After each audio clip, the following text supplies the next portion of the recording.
No ar, Minuto da Unicidade, com o pastor Tony de Souza.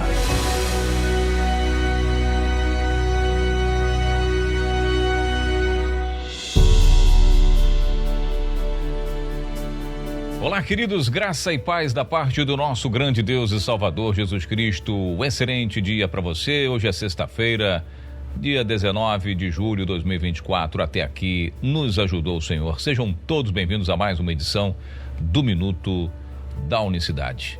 Aqui a gente reflete sobre os textos bíblicos que provam que Jesus é Deus, ainda que seja pequenas doses diariamente, pequenas pílulas, chamando você para a reflexão de temas importantes.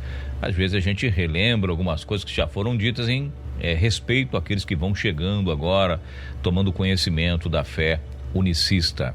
E você pode nos ajudar a continuarmos, nos incentivar a permanecermos aqui diariamente falando desses temas. O nosso canal no YouTube, ele não é monetizado, não entra aqueles comerciaizinhos, você abre, entra direto.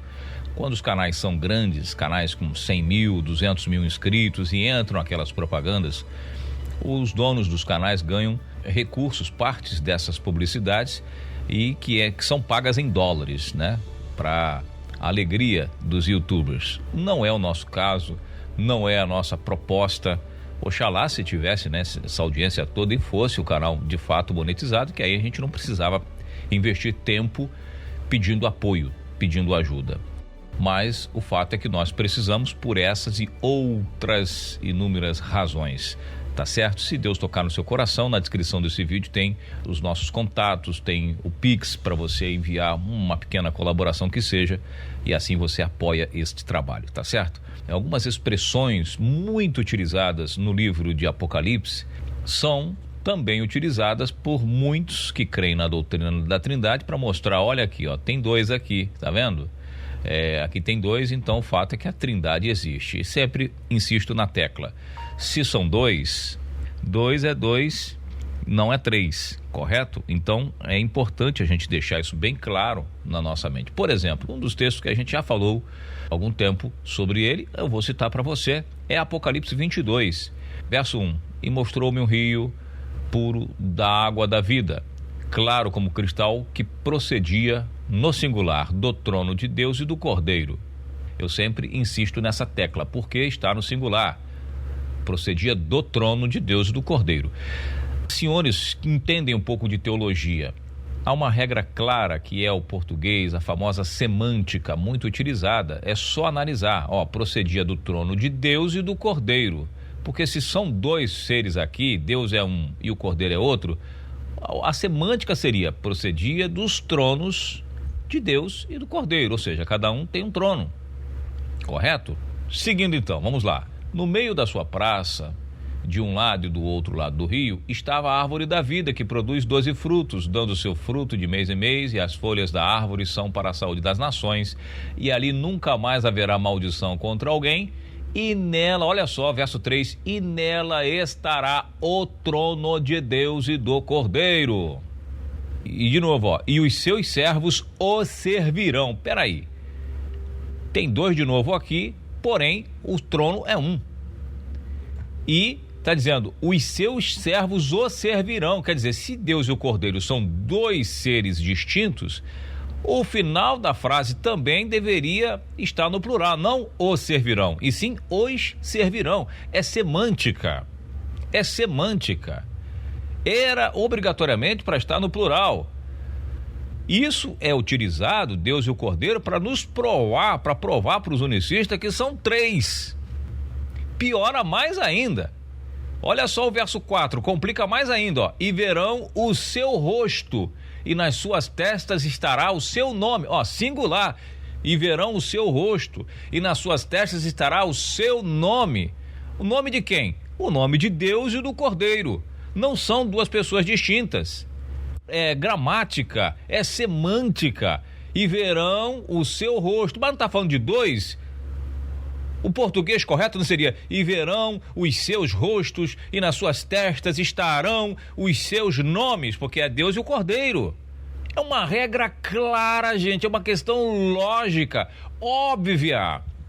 E as pessoas não atentam para isso, só fala aqui, ó, Deus e o Cordeiro, toma aqui, Tony, resolve isso aqui. Aqui, ó, Deus e o Cordeiro, toma aí. Não, porque o Cordeiro pegou o livro da mão daquele que está no trono. O livro de Apocalipse, ele é um livro interessantíssimo. Quando ele usa essas expressões, eles estão passando outra informação, não é quantidade aqui de seres, e sim ofícios, ministérios desempenhados, propósitos desempenhados. Os ofícios são distintos, mas o Deus é o mesmo, a operação é o mesmo. Nós precisamos mudar a forma como nós lemos a Bíblia, principalmente o livro de Apocalipse. Esse precisa de muito mais atenção, porque é um livro carregado de simbologia.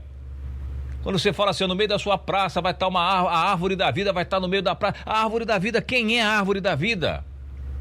A árvore da vida, né, mesmo fala no Evangelho de João, capítulo 15, eu sou a videira verdadeira e vocês os frutos. Olha só, olha aí, figura de linguagem, metáfora, está falando em outro patamar, em outro nível. Requer um pouco mais de atenção quando nós ouvimos a palavra de Cristo. Eu sou a videira verdadeira e vocês são os ramos. Ele é a árvore da vida, que produz 12 frutos no seu mês e mês. As suas folhas são para a saúde das nações. Ué, o que ele está dizendo aqui? Que tem uma árvore literal? Vamos lá para aquela interpretação das escolinhas, né, de crianças da EBI, para que desenha lá as árvores, e aí você vai vendo a árvore da vida, o fruto é uma maçã, em Gênesis. Olha, será que temos crentes ainda achando que Gênesis, o fruto lá é uma fruta mesmo, literal, para alguém comer lá, uma maçã que seja, ou um outro fruto qualquer?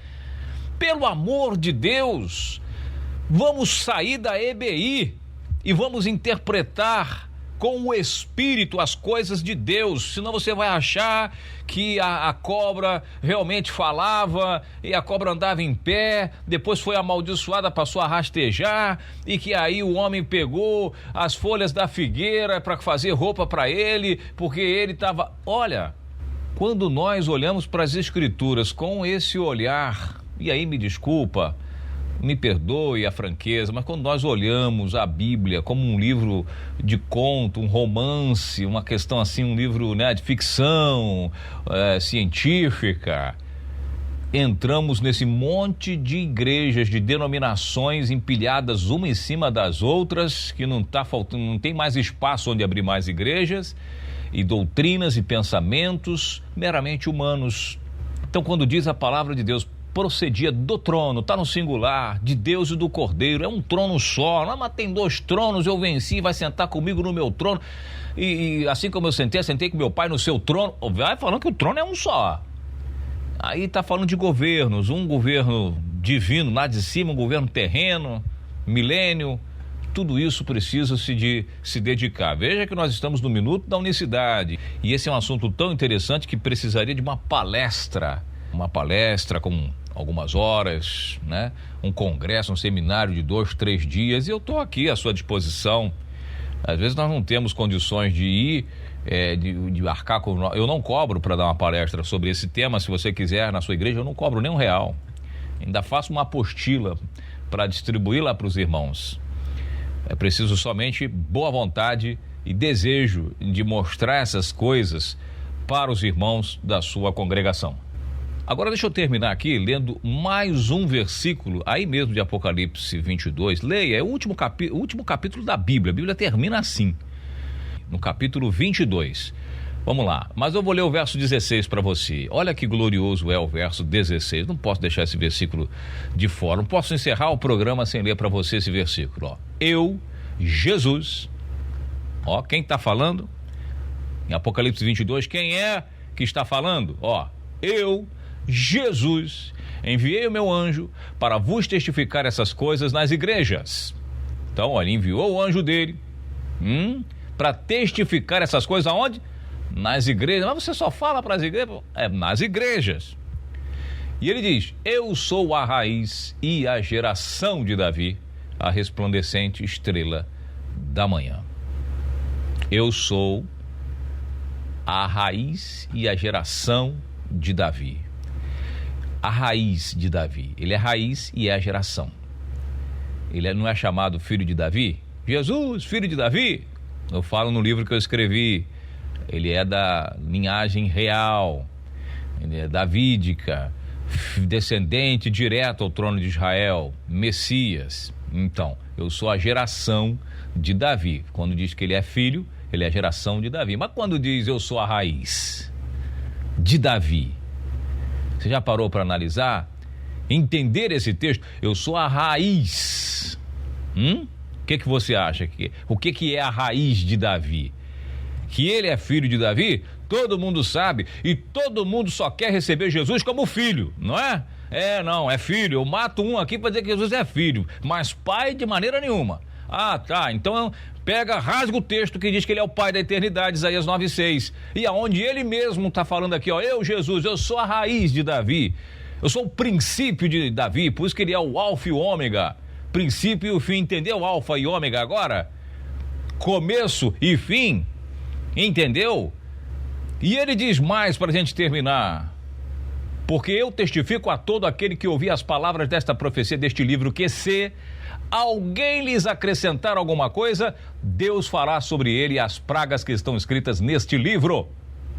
Verso 18, verso 19. E se alguém tirar quaisquer palavra do livro desta profecia, Deus tirará a sua parte do livro da vida e da cidade santa e das coisas que estão escritos neste livro. Viu a sentença aí? Viu a sentença para aquele que acrescentar ou tirar alguma coisa que está escrito no livro? As pragas que está escrito nesse livro que vai acontecer sobre as pessoas virão sobre aqueles que tirarem ou acrescentarem. Mas não é que os homens tiraram e acrescentaram? Eles tiraram e acrescentaram. E aí você pensa depois. Eu vou ficando por aqui, um forte abraço para você, a gente se fala na segunda-feira, um bom final de semana. Minuto da Unicidade.